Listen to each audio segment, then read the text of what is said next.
All right, let's do it. Hello class, Professor Anderson here. Welcome back to another episode of Physics with Dr. Anderson. I'd like to talk to you a little bit more about Newton's third law, and particularly how it might apply to something called conservation of momentum. So remember what we said before was Newton's third law was the action-reaction law. Okay? Every action there is an associated reaction. The other way to think about that is no isolated force exists in the universe. So even with things like gravity, right? When gravity is pulling me down towards the Earth, the gravity of me is also pulling back up on the Earth. Okay? Everything comes in tandem, and this is the idea behind Newton's third law. Equal and opposite forces. If I have tension in a rope, tension on one end of the rope, T pointing that way, there's tension on the other end of the rope, T pointing that way. Okay? And we're going to see how this applies to a general conservation principle which is very powerful in physics, which is called conservation of momentum. So before we get to that, we need to talk a little bit about force and momentum.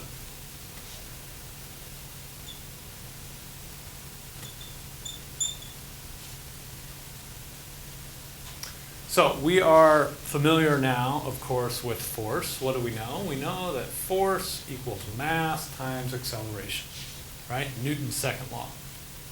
But from the kinematic equations, we also know a little bit about acceleration, right? Acceleration is the derivative of velocity. So I can just write it like that. Now, if the mass doesn't change at all, then it's just a constant number. Okay, I have a block of steel, it's 1 kilogram. That mass is basically there in the steel, and if we don't take apart the steel, the mass is going to be the same. So I can move that mass right inside the derivative. I can write d dt of mv. And this mv is a very special quantity. That is what we are calling momentum.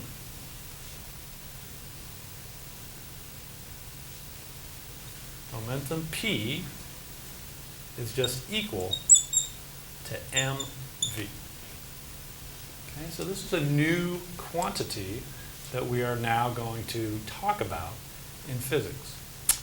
All right, if F equals dp dt, what can we say? Well, first off, we really know that force is a vector.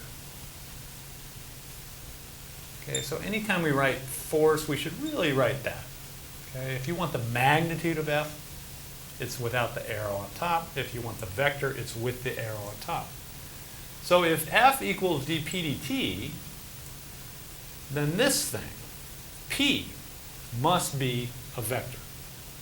All right, if we got a vector on the left side, we have to have a vector on the right side. And so we can say that the momentum is also a vector, and it's given by mass times velocity. Obviously, mass is a scalar. It's a number. It's 1 kilogram. It's 10 kilograms. V is a velocity. It has direction associated with it. Okay? P equals mv, and F is therefore dp dt. How does the momentum change as a function of time? That tells you about the forces that are acting on it. And this should make sense, right? If I have an object that is stationary and I want to get it moving, what do I have to do? I have to apply a force to it. I have to push on it. And if I push on it, and I do that in some amount of time, I'm going to pick up some velocity, and therefore I have a change in my momentum. Okay? So this is how all this stuff is tied together. And let's take a look at going the other way now. Let's say we want to get momentum from force.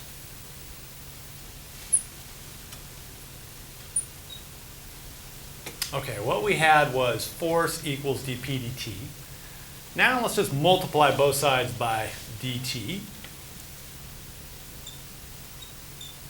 And then let's integrate both sides. So the integral of f dt is equal to the integral of dp.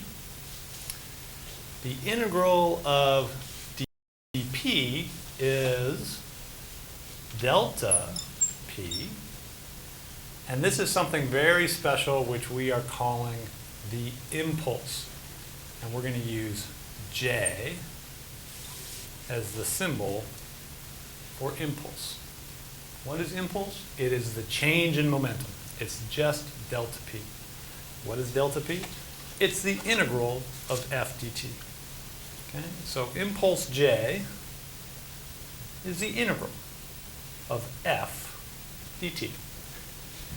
If I give you a function of f, a function of time, then you just have to integrate that to get the impulse. Now, a lot of times it simplifies. So, for instance, let's say that f is a constant. Okay? If f is a constant, let's look at this integral. J is the integral of f dt. But we know if f is a constant, it comes out of the integral. I can put it out in front. And if I integrate dt, what do I get? I just get delta t, right? Some t initial to some t final. And so in the case of a constant f, j is this. In general, j is that. Okay? Another way to write this is J is equal to F bar delta T, where F bar is the average force. Okay, it's still a vector, but we put the bar on top to indicate average, and that bar is going to double as both our average sign and our vector sign. Okay, this is impulse. Impulse is the application of a force for some amount of time. And if I apply a force for some amount of time, I can get things to move, right? I can make them accelerate. If they're accelerating for some amount of time, they're going to pick up some velocity. Since p is just mv, it's got to pick up some momentum. It has a change in momentum. Okay, so all this stuff is tied together through these relationships. And now we can write out this delta b a little more carefully. All right, we good? All right, did you guys fix the problems with how poor I am appearing? You're going to make me better looking on the video? All right, good. Thank you. Like I look up there and I go, is that really how pale I am? Holy cow. Oh, by the way, that's a great shirt. Looks really good on camera. So is Sherry. Is Sherry dissing me from the other room? No, I'm sorry. I just sound sarcastic whenever I talk. Seriously. Okay. All right, good. I feel all rattled now, you know? It's like, I expected you guys to heckle me, but when they start heckling me from the back room, it's a whole different story. Okay, let's talk about something that's important to you guys, which is, of course, homework. Let's look at a specific homework problem. And let's look at the following problem. We're going to have an object that is moving to the right. Okay, and it has some initial speed, let's say it is 2 meters per second. And now we're going to act on it with a force. We'll tell you what the mass is. The mass is, let's say, 1/2 kilogram. And now we're going to act on it with a force that looks like the following.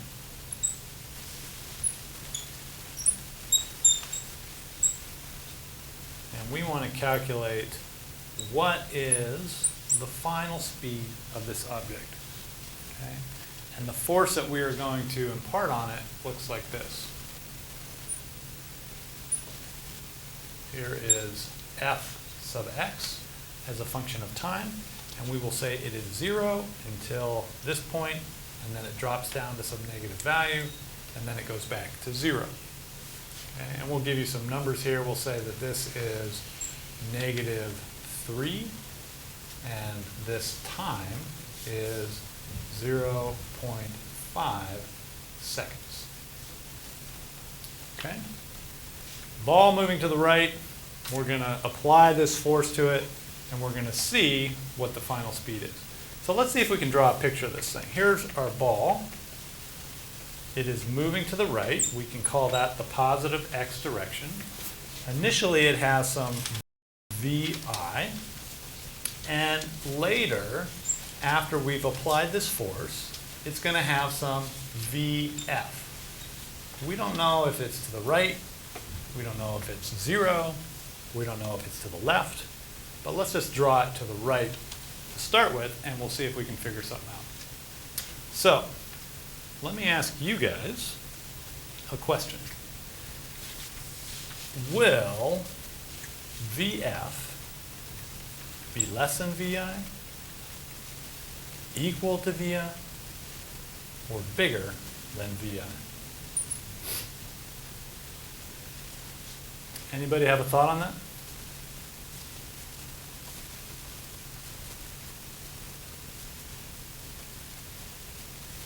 Somebody give me a thought. Bueller? Bueller? That was way before your time, right? No? Ferris Bueller stay off? You okay? All right. What's your name over there? Cody. Cody. Can you hand the mic to Cody, and let's Cody and I have a chat now that we have Ferris Bueller in common. Oh, man. All right. So here's the question, Cody. Ball's moving to the right at this speed. I'm going to apply this force to it. Is it going to slow down? Is it going to be equal to its initial speed, or is it going to speed up? What do you think? Does it depend on what it's running into? Well, it's running into this force. That force is applied in this region here somewhere. Okay, so we don't know exactly what that region consists of. Okay, maybe it's somebody's hand, maybe it's a baseball bat, maybe it's hit some jello. I'd say less than. Okay, why would you say less than? Because if it's imparting a force, then it's going to be impacted in some way. Okay, Cody likes that one. Anybody else agree with Cody? Okay, a lot of people agree with Cody. All right. So why did you think it was less than? Say it again. Because something else is impacting. Oops, I did the wrong one here, sorry. Yeah. Okay. Why did you think it's less than, Cody? Because something's affecting the initial force. Okay. It was flying along, we applied some force, and then it had some final speed. But do we really know which direction the force was applied to the object here? Well, I think we do. Because on our graph here, there was no force, and then there was a negative force, and then there was no force. So that negative means that f sub x is negative, and that means that there is a force applied in that direction. It's against the motion in this case. And so there's no way this thing could speed up. The only option is to slow down or come to a stop, or in fact turn around and go the other way, right? Okay, so this seems like a very good guess, but it's a very good guess because of this fact that it's negative. If this was positive, then the force would be the other direction, and it would in fact speed up. Okay, you're swatting the ball faster instead of slowing it down with your hand. Okay, let's see if we can figure out what this number is now. Okay, what we said about impulse was the following. Impulse is delta P, but delta P is just mv final minus mv initial. And we also know that impulse is equal to the integral of f dt. In this case, it's in the x direction, and so it's the integral of f sub x dt. Now remember what our force diagram looked like. It was flat, dropped down to a value, and then came back up. That value was -3, and this time was 0.5 seconds. So if I'm doing an integral over this curve, it's 0 for the first part, then it has some value, and then it's 0 again. So the only region that I'm really worried about is the center region. And in that region, f is in fact constant. It has a constant value. And so this comes out of the interval, and we get f sub x times delta t. And now we should have just about all the information we need. Let's look at this. M times Vf minus Vi equals f sub x delta t. This is, of course, a vector, f sub x. We'll put a vector sign on that. If you write the component there, f sub x, you don't always have to put the vector on top of it. Let's solve this for Vf. Vf minus Vi is equal to what? Well, I divide by the m, I get f sub x delta t divided by m, and now I just have to add Vi to the other side. So we get fx delta t over m plus V sub I. And now we have all those numbers. Let's plug them in and see what we get. F sub x is -3 in that region. Presumably that would be newtons. Delta t we said was 1/2 a second. M we said was 1/2 a kilogram, right? Vi was, what did we have for our Vi? 2 meters per second. And so look what we get. We get 0.5s cancel out. We get -3 plus 2, which is -1 meter per second. So in our initial picture, we had this. Vi moving along. It goes through this force that is applying in this direction. And what we drew was this, V sub f. By getting V sub f being a negative number, what does it mean this object is doing? Going the opposite way. Yeah. Is it Ben? Yeah. Cody, can you hand the mic to Ben? So Ben, if we get a -1 here for our initial picture, what does it mean about the final velocity of the ball? It's negative. It's negative, which means it's going which way? The opposite direction. The opposite, okay? So this ball is in fact going to go back the other way. Okay? It's going to go back in that direction because it's negative. All right? And it will have a speed of magnitude Vf. So anytime you draw a picture like that initially, and you have the arrow going to the right, that's totally fine. It just means that if you get a minus sign in your answer, you had the arrow pointing the wrong way. Okay? The physics is going to tell you whether you had your picture right or wrong. You can draw it in general, whichever way you want. Okay? Questions about that one? Obviously, if this answer was 0, this thing would be at rest. If it was still a positive number, it would be moving to the right. All right, good. Let's move on.